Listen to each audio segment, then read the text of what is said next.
برج الحمل يا برج الحمل، لو بتحلم الحلم ده خلي بالك. ايوه خلي بالك، لانها رسالة، والرسالة دي جاية لك، وانا هقولك الرسالة دي قصده بيها ايه. وللأسف الحلم ده صعب جدا ووحش قوي، فلو انت بتحلم بيه فاكيد هيكون فيه تعقدات كتير جدا. فيا رب تكون انت مش بتحلم بالحلم ده، وتبقوا قولوا لي انتوا بتحلموا كده ولا لا. وفي البداية نصلي على النبي مع بعض، ويلا بينا نشوف الحلم ده ايه. ركز معايا بقى يا برج الحمل، ايوه ركز. لو بتحلم الاحلام دي بالذات خلي بالك، لانها رسالة مخيفة ليك. ايوه رسالة مخيفة ليك، فخليك كده وركز معايا كويس جدا جدا في الفيديو ده، عشان هقولك حاجات وتقولي بتحصل معاك بتحلمها، يعني عايزاك كده ايه مصحصح لي شوية. لو انت بقى من برج الحمل وبتصحى من النوم متلخبط او قلبك مقبوض من حلم معين، عاوزه اقولك ان في احلام لو بتتكرر معاك دي مش صدفه، دي رساله وتحذير كمان. ايوه زي ما بقولك كده. طيب اول حلم بقى ممكن تكون بتحلمه هو ايه؟ يلا بينا نشوف مع بعض. الجري. ده اول حلم معانا، الجري وانت مش عارف تهرب. لو بتحلم انك بتجري بتجري بتجري بتجري جامد قوي، بس في حاجة وراك مش شايفها بس حاسس بيها، ده معناه انك هارب من قرار او من مواجهة، من كلام لازم يتقال. والرسالة من الحلم دي بيقولك الهروب مش هيخلصك، فالمواجهة هي اسلم حل ليك من الموضوع اللي انت خايف منه وحياتك متلخبطة وقلبك مقبوض بسببه. فانا عايزة اقولك واجه، واجه وما تخافش، ما تخليش نفسك تحلم الحلم الصعب ده.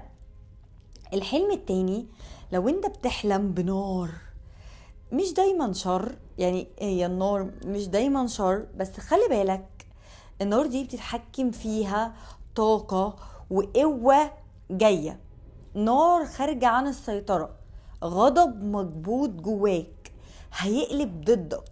خلي بالك لانه هيقلب ضدك. والرسالة بقى من الحلم ده بتقولك اهدى، اهدى قبل ما تخسر. تخسر بايدك انت، يعني خسارتك هتيجي بايدك، ما هي النرفزه الصعبه دي هتيجي على خسارتك انت اللي هتتعب. طيب الحلم التالت ان شخص يبصلك بس من غير كلام. لو بتحلم بحد واقف ساكت بيبصلك، مفيش كلام بس نظرات تقيله قوي، ده بقى معناه حاجة كبيرة قوي، معناه ان في حد مراقبك او في موضوع مش مكشوف بالكامل في حياتك، وانت بتفكر فيه كتير جدا وعايز تفهمه، عايز تعرفه، عاوز تعرف مين الشخص ده او الموضوع ده. ودوت تحذير، تحذير بيقولك ان مش كل اللي حواليك نيتهم ليك واضحة، فخلي بالك من اللي حواليك. ورابع حلم معانا سقوط من مكان عالي، ان انت تقع من مكان عالي. السقوط للحمل مش خوف على فكرة، بس هو خوف من فقدان السيطرة او من فشل بعد نجاح. وهنا الرسالة بتجيلك عشان تقولك ما تخافش، هتقع بس خليك ثابت، لان الغلط انك تتكابر وما تتعلمش.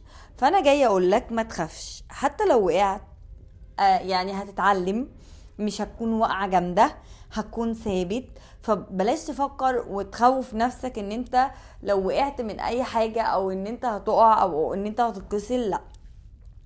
والحلم الخامس واخطر حلم فيهم انك بتصرخ من غير صوت.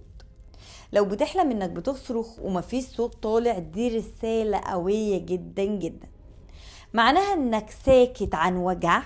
ايوه شايل اكتر من طاقتك ومستني حد يفهمك او يفهمك من غير ما تتكلم، لكن مش لاقي الشخص اللي يفهمك من غير ما تتكلم. فالحلم ده يعني الرسالة دي قوية، ان انت ساكت على حاجة حاول تطلعها، حاول تلاقي ناس تفهمك عشان ما تفضلش كابت كابت في نفسك، لانها دي حاجة صعبة جدا. الاحلام دي مش بتخوفك، دي بتصحيك. خلي بالك برج الحمل انت قوي، بس قوتك الحقيقية لما تفوق لنفسك، وقولي بقى لو حلمت حلم شبه دول، اكتب لي في كومنت حلمك، ولو حاسس ان الكلام لمس قلبك فعلا تنساش تعمل لايك وخليه يوصل لبرج الحمل، لانه محتاج يسمع الرسالة ديت. انتوا فين؟ خلص الكلام، سلام.